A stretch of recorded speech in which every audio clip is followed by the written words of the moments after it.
In this video, I'd like to give you a quick tour of my online piano lesson studio, and this also happens to be the place that I create courses for my Flex Lessons piano curriculum. Now, my ideal setup would primarily help me teach piano lessons through Zoom. However, I would also like for my setup to create high-quality videos very quickly and with as few barriers as possible. And I also prefer not to have to spend a ton of time powering a setup up every time I want to use it. And lastly, my ideal setup really needs to stay out of my way. I don't want to be fiddling with technology. I just want to teach, and I want my stuff to work, and I want it to do what I expect it to do. And I'm pretty much describing exactly what my current setup already does. In fact, I haven't made any major upgrades in quite a while, and so this is probably a good time to talk about what I use and why. I also created an equipment page on my website, and this page links to each of the items that I'm going to be discussing with you, and so you can easily check these out for yourself. You can find a link to this page in the video description below. Here is a basic overview of how my setup works. First, you should know that everything that I use in my setup is powered by Apple hardware. I use an Apple desktop and I use an Apple iPad. And this plays a very significant role in how easily I can accomplish certain things. And generally speaking, I strongly recommend Apple over Windows for this type of work, but we can talk about that in another video. I also use a program called OBS, and this lets me connect various inputs and cameras and things to create scenes using different camera views. And I can demonstrate that, right? You can see my iPad here, overhead webcam. And I can package all of these scenes up into a format that Zoom can recognize. And I can also send that to other video programs as well. So OBS is a pretty critical part of my setup. And another critical part of my setup is the Elgato Stream Deck. In fact, I have two of these. The Stream Deck is core to my content creation system, and it's the main way I control OBS. This device is essentially a little box with programmable LED buttons, and each button can be customized with an action or a series of actions. And one of my favorite features of the Stream Deck is that you can automate a series of actions that are triggered by a single button press. For example, I can press a button that turns on one of my studio lights and all of my mics and my cameras. And I can press another button that launches all of my applications and arranges my windows and opens my notes program for my students. And I can press both of these buttons at the same time, and everything's ready to go in a few seconds. And while that's happening, I can connect my iPad and arrange my stuff on my desk or whatever, and it just happens so fast. It's so cool. And the Stream Deck is the main way that I accomplish that. I use the Stream Deck for changing the camera view and stopping and starting recordings. I can change OBS profiles. I have an OBS profile for low bitrate shooting and higher bitrate shooting. And so I can just press one of those buttons, and now I am making a really shareable media file. And so that's really, really helpful. And I even use the Stream Deck for my lesson timers.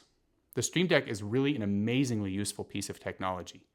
The next thing I'd like to talk about is what kind of camera that I use and recommend. I actually use two cameras in my setup. One of the cameras that you're looking through right now is the Sony a6100, and it's plugged into a cam link. The Sony a6100 is a type of mirrorless camera, and it is way, way better than a webcam. It has a much larger sensor. It almost sees in the dark. It's so much better, and it makes creating video content and making a nice looking scene 1,000 times easier. So it is definitely the workhorse of my setup in terms of hardware. And then the other camera I use is the Elgato Facecam Pro. And this is what I'm currently using as an overhead webcam. And at some point, I'll probably create an entire video that's dedicated to the Facecam Pro because it just solves so many problems that you would normally encounter when you're trying to set up an overhead webcam over the keyboard. And, I'll just give you some highlights for now. Basically, it's in a totally different category than other webcams because it also has a larger sensor, not quite as big as a mirrorless, but definitely bigger than most other webcams, which means it can see in lower light situations and it has a higher resolution. In fact, this webcam films in 4K, which gives you plenty of room to adjust your framing if you're not filming in 4K, right? So the sensor is 4K, and I'm generally shooting in 1080p, which is I think a fourth of that. And so as long as my 1080p square is anywhere in the 4K field of view, that's going to be an acceptable shot. And even though there are other webcams that do shoot in 4K, the whole range of the sensor is not that usable. for the Elgato Facecam Pro, it really is. And this means that it doesn't have to be mounted perfectly. Like it could be mounted roughly center with my keyboard and roughly level. And then through software, like it comes with included software, I can actually frame it myself and get it extremely precise and create these beautiful scenes like this one, right? Where it's like, it's about as straight as I can get it. Or this one. So it's really very helpful. And also, both of my cameras are mounted using Elgato mounts. My Sony camera is mounted to my desk, and my Facecam Pro is mounted to the ceiling, and it's mounted very close to the ceiling, which means every time I get the piano tuned, nobody bumps into it, which is really nice. And then all of the parts to the mounting system are interchangeable, and so this has allowed the whole thing to grow and evolve with me over time, which is very helpful. I also use an Elgato prompter, which is probably the newest thing that I've had. And this is Elgato's super simple and intuitive version of a teleprompter. And this teleprompter actually functions like a second monitor, and it mounts to your camera. Think about this. You could have a second monitor that can have a camera that sees exactly through the middle of it, and you could be looking at it the whole time. And it's more useful than just like storing talking points for a video. I mean, you could put notes up there, you could put a zoom camera thing up there, like you could put your own camera's display back at you in that teleprompter, and you could be looking at it, and it would look like you're looking at yourself, or it would look like you're looking right at the camera, even though you're looking at yourself like a feed that you've set up in that window. It's really, really cool. Let's talk about audio. To effectively capture the sound of a piano, you really need two mics running in stereo.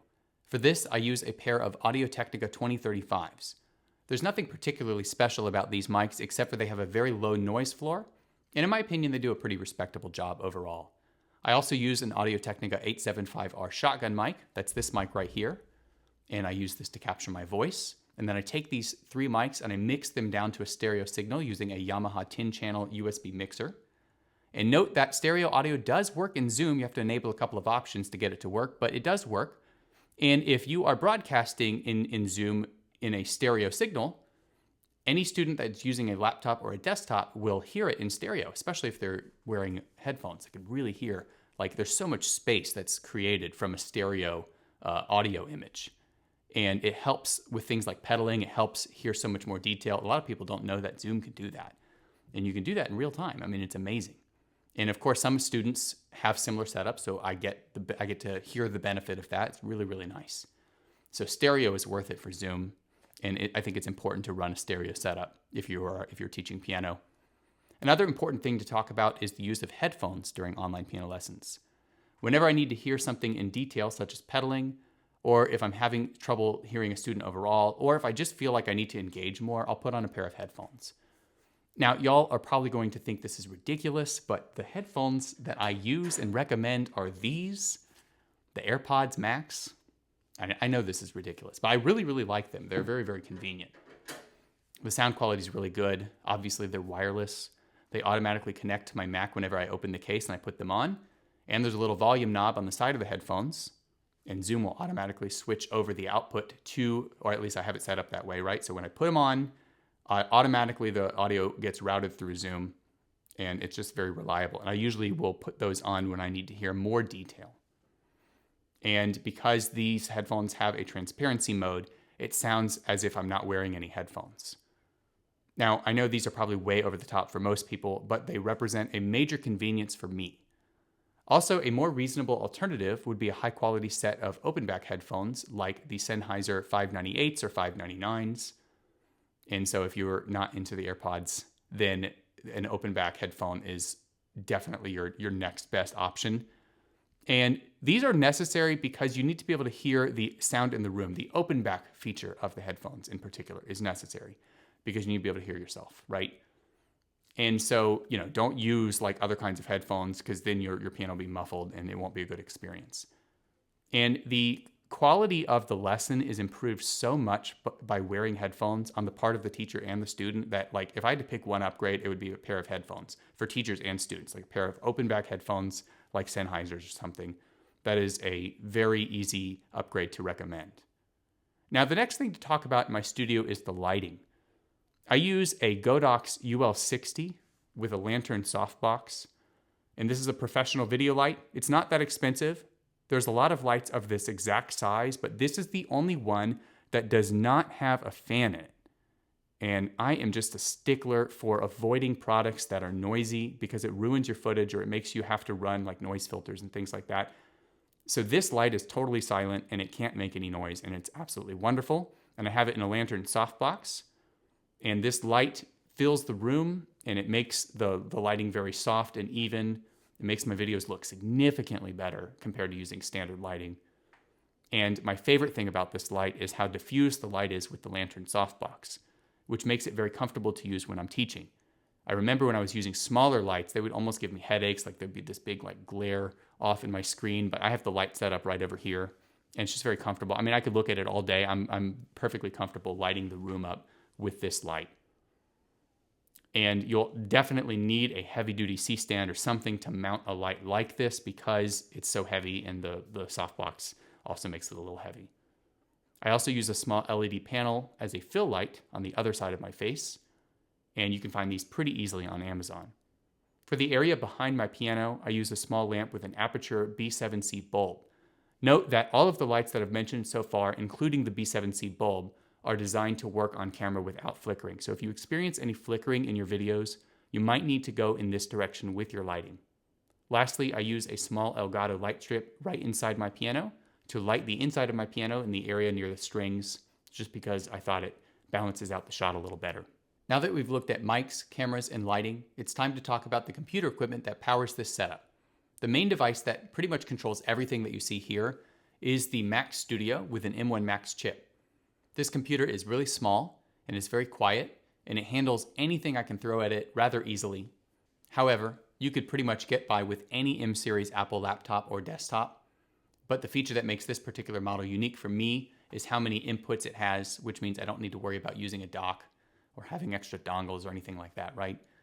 I'm also using an iPad Pro, which you can see here, and this connects to the Mac Studio via a USB cable, and then OBS recognizes this as an input, and so this is how I annotate sheet music in real time. So I have this camera view, which shows my iPad in like a horizontal landscape position, and this is, it's just my iPad running Fourscore with my overhead webcam. Like, this is my main teaching setup and my main video creation setup. And, this is a very useful setup because you have the sheet music. I can draw on it, right? I can write in counting for the student. I can zoom in on it. That's so helpful, is to be able to zoom in on it.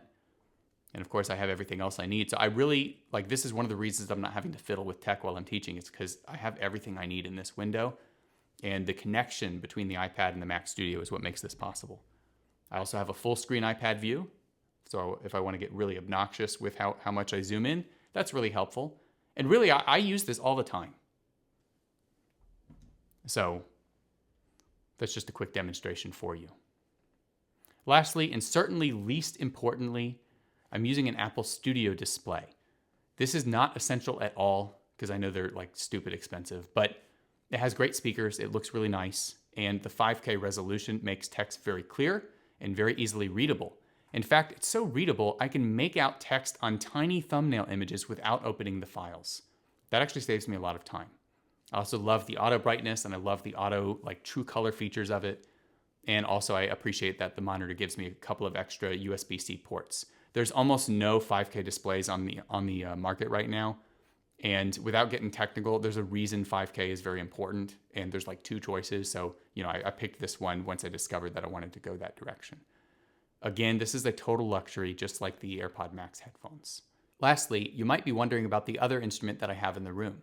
You may or may not know this, but I'm also a church organist in addition to being a piano teacher, and I really need a high-quality organ to practice on at home. This organ is the Viscount Virtuoso 350, which is a very recently released model that features a new technology called Physis Plus, which probably doesn't mean anything to most of you, but it sounds really, really realistic. That's the benefit of the Physis Plus, and that I could change what all the stops do. It's amazing. If you're interested in learning more about this, let me know, leave me a comment or something, and I can make a video on it later on.